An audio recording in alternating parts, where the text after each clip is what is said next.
नमस्कार। आप सभी का स्वागत है आपके अपने चैनल ज्ञान प्रवाह पर। जैसा कि आप सभी जानते हैं, हमारे चैनल पर आगामी यूपी पेट एग्ज़ाम को ध्यान में रखते हुए जीएस की एक एमसीक्यू सीरीज चलाई जा रही है, जिसमें हम लोग 20 एमसीक्यूज़ को डिस्कस करते हैं प्रत्येक वीडियो में। सबसे पहले हम लोगों ने शुरुआत करी है पॉलिटी की, जिसमें 2 क्लासेस हो चुकी हैं। आज तीसरी क्लास लेकर के मैं आप सभी के समक्ष उपस्थित हुआ हूँ। इस तीसरी क्लास में हम लोग संविधान की प्रस्तावना और अनुसूचियों के संदर्भ में 20 महत्वपूर्ण क्वेश्चंस को डिस्कस करने वाले हैं। तो देर न लगाते हुए शुरू करते हैं आज की क्लास को। और आपका जो पहला क्वेश्चन आपकी स्क्रीन पर आने वाला है वो इस प्रकार से है कि निम्नलिखित में से कौन सा विकल्प सही नहीं है। ऑप्शन कहते हैं भारत सचिव के पद का सृजन भारत शासन अधिनियम 1935 के तहत किया गया, एकदम बात सही है। लॉर्ड हेनरी स्टैनली देश के पहले भारत सचिव थे, ये भी बात सही है। मूल संविधान में अनुसूचियों की जो संख्या थी वह 8 थी, ये भी करेक्ट बात है। लेकिन इसमें कहा गया है प्रस्तावना में राज्य की शक्ति का स्रोत जो है वह राष्ट्रपति को बताया गया है, ये बात एकदम गलत है। इसमें देश की जनता को प्रस्तावना में राज्य की शक्ति का स्रोत बताया गया है। किसे बताया गया? देश की जनता को। इसलिए ऑप्शन नंबर जो डी हो जाएगा पहले क्वेश्चन का, क्या हो जाएगा?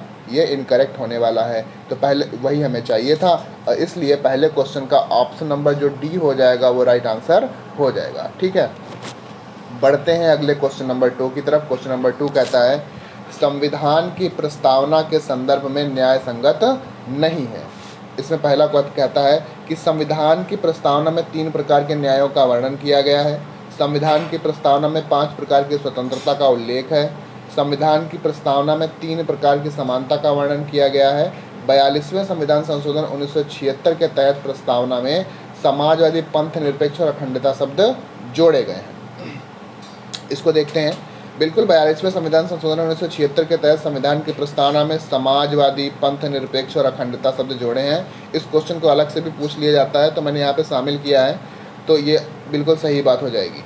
अब देखते हैं पहला ऑप्शन, संविधान की प्रस्तावना में 3 प्रकार के न्यायों का वर्णन किया गया है। बिल्कुल, प्रस्तावना में सामाजिक, आर्थिक, राजनीतिक न्यायों का वर्णन किया गया है, तो यह भी बात एकदम करेक्ट हो जाएगी।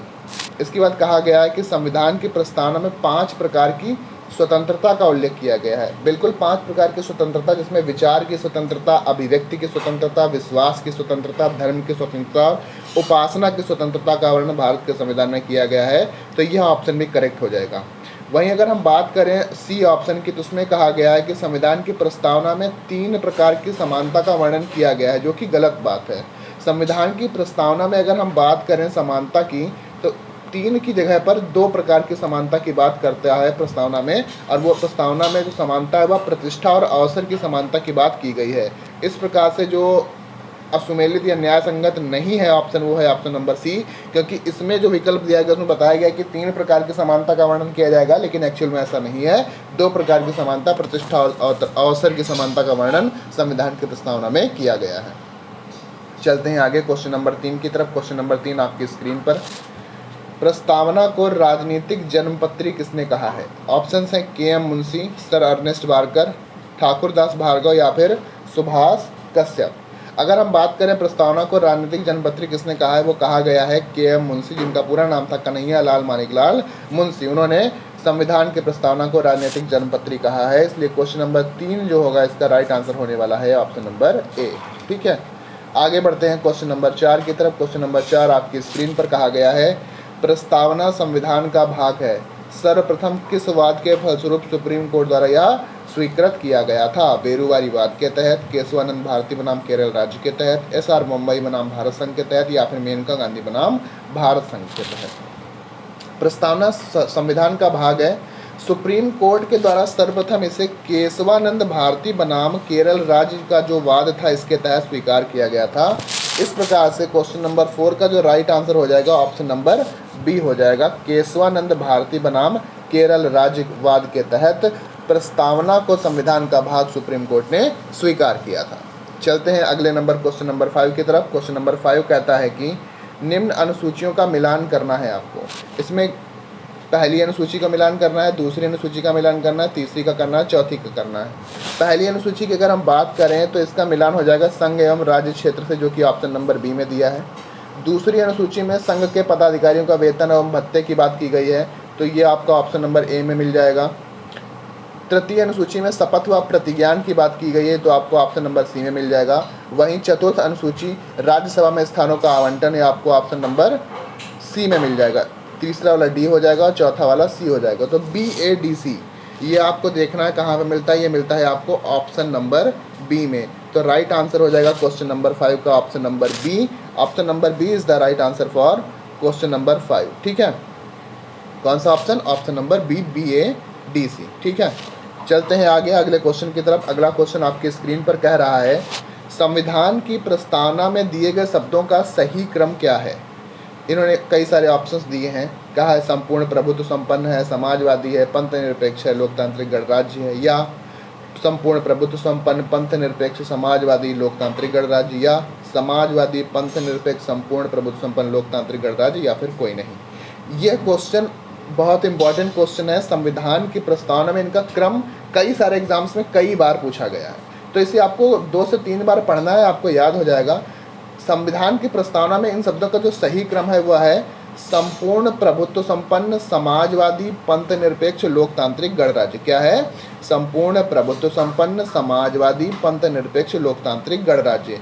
जहाँ कहीं भी आपको ऐसा क्रम मिल जाएगा आप उसको टिक करके आगे बढ़ जाएंगे और आपको नंबर प्राप्त हो जाएगा। तो ऑप्शन नंबर जो ए हो जाएगा इसका करेक्ट होने वाला है। ठीक है, आगे चलते हैं क्वेश्चन नंबर 7 की तरफ। क्वेश्चन नंबर 7 आपकी स्क्रीन पर कहता है कि अनुसूचित क्षेत्रों और अनुसूचित जनजातियों के प्रशासन एवं नियंत्रण के संदर्भ में उपबंध किस अनुसूची में है?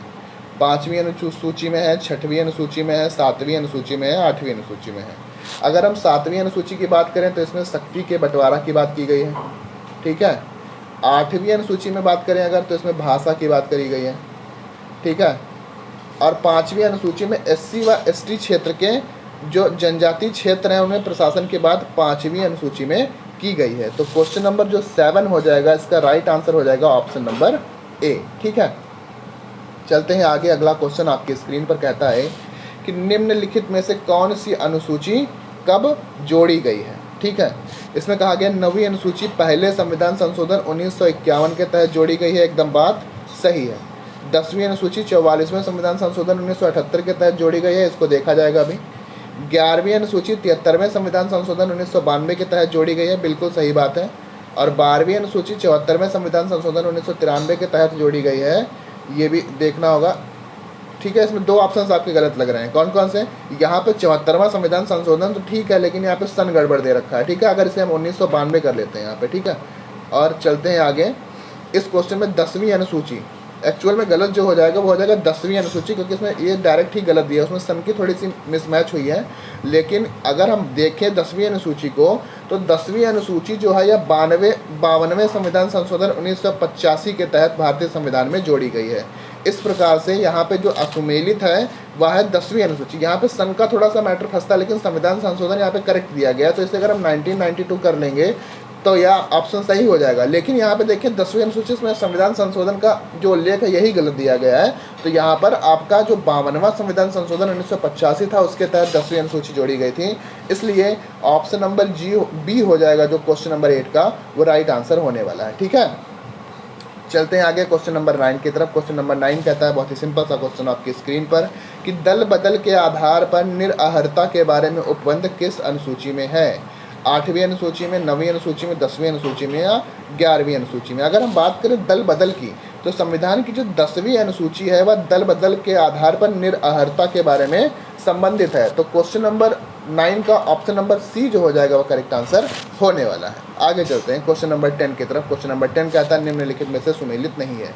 9वीं अनुसूची की बात करी गई, इसमें भूमि सुधार संबंधी उपबंध की बात करी गई, सही बात है।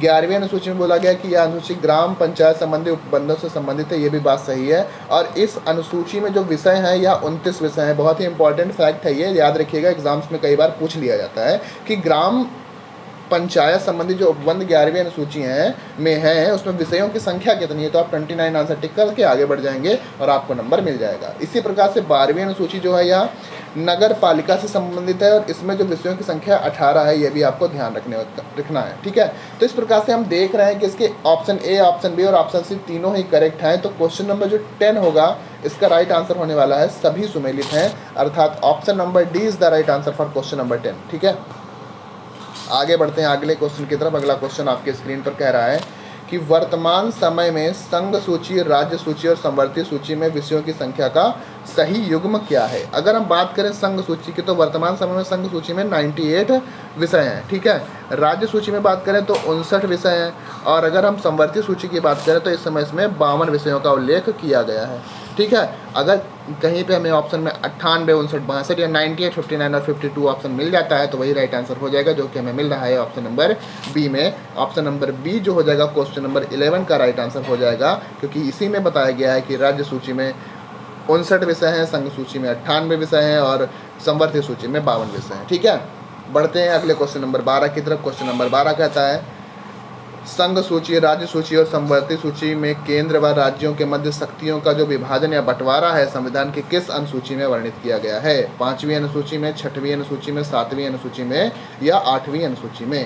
अगर हम बात करें 8वीं अनुसूची की तो पहले भी मैंने बताया भाषाओं से रिलेटेड अनुसूची है। अगर हम बात करें 5वीं अनुसूची की तो अनुसूचित जाति और जनजातीय क्षेत्रों पर नियंत्रण की बात इसमें की गई है।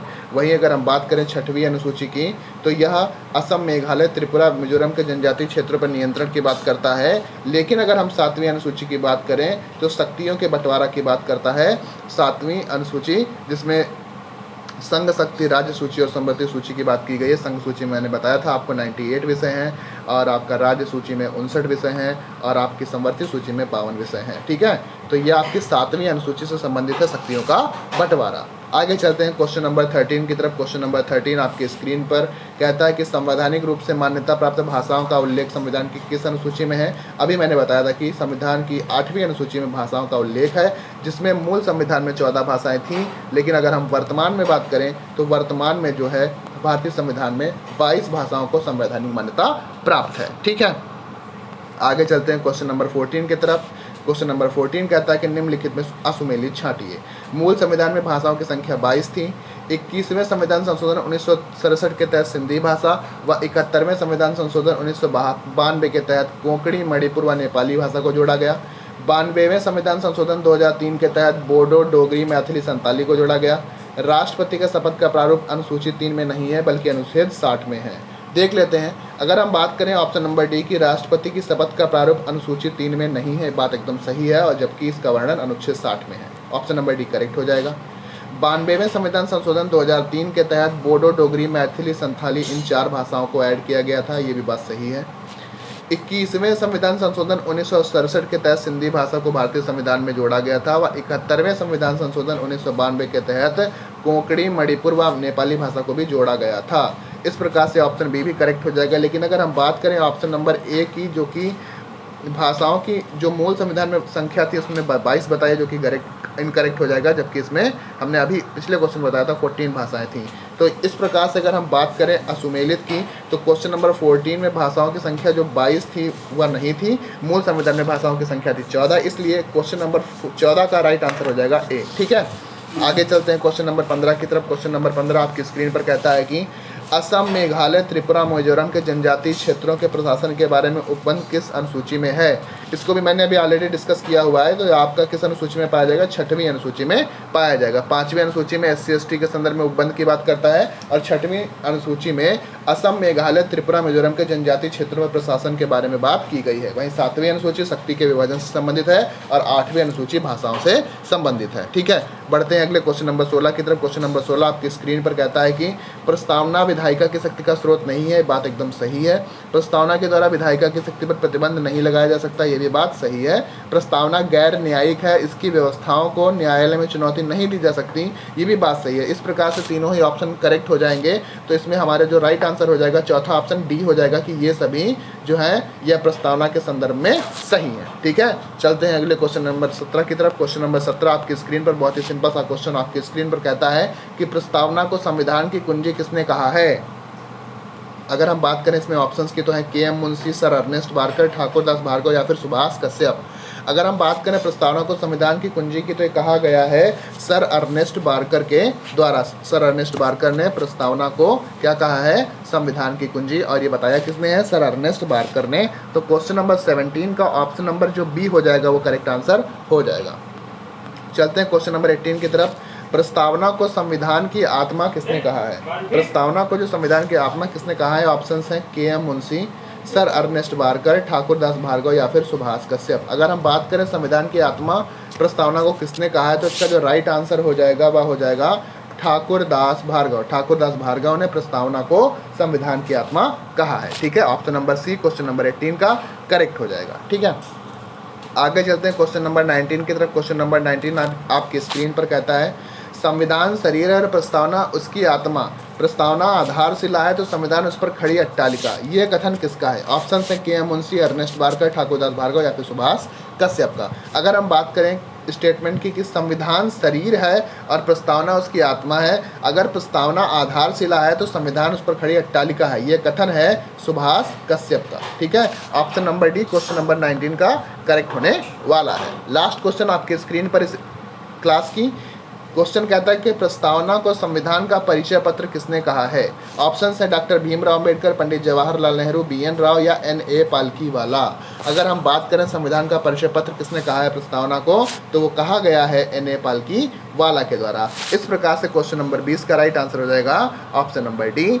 आज की क्लास में इतना ही। आशा करता हूँ आपको या MCQ सीरीज पसंद आ रही होगी, इसलिए आपका दायित्व बनता है कि आप क्लास को लाइक करें, अधिक से अधिक शेयर करें, चैनल को सब्सक्राइब करें। क्लास से जुड़े रहने के लिए आपका धन्यवाद। नमस्कार।